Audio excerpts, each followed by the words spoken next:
আসসালামু আলাইকুম।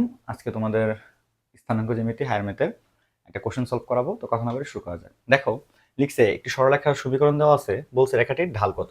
তো এটা সিকিউ স্টাইলে কিভাবে করবা, কমার্কের জন্য আসলে, এবং এমসিকিউতে কিভাবে তাড়াতাড়ি করবা সেই প্রসেসটা দেখিয়ে দিব। দেখো, সিকিউ স্টাইলে কি করবা, রেখাটাকে তুমি রেখার যে আদর্শ সমীকরণ ওয়াই ইকুয়াল টু হচ্ছে এম এক্স প্লাস সি এর সাথে কম্পেয়ার করবা। ঠিক আছে, তো কিভাবে কম্পেয়ার করবা, দেখো ওয়াই কে রেখে বাকি সবগুলোকে পাঠিয়ে দাও। তাহলে কি হয়, 3y ইকুয়াল টু হচ্ছে -x+7। সূত্রে যেহেতু আছে y equal to mx plus c, তাই এটাকে 3 আছে, এখানে 3টা ভ্যানিশ করার জন্য 3 দিয়ে ভাগ করে দাও। তাহলে কি হবে, y ইকুয়াল টু -1/3x+7/3। দেখো y equal to mx plus c, তাহলে এটা হচ্ছে m, এটা কি m। তাহলে বলবা রেখাটিকে এর সাথে তুলনা করে পাই m ইকুয়াল টু হচ্ছে -1/3। এভাবে করবা কমার্কের জন্য।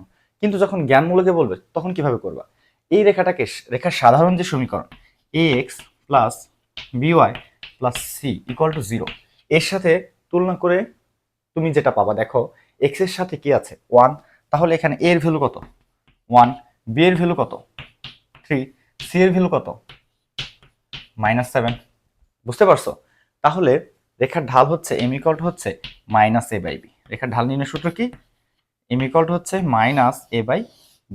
তাহলে দেখো মান বসিয়ে দাও, মাইনাস এর ভ্যালু কত 1, বি এর ভ্যালু কত 3। এই উত্তর হয়ে গেছে -1/3। বুঝতে পারছো? দেখা হবে নেক্সট কোনো ভিডিওতে। আসসালামু আলাইকুম।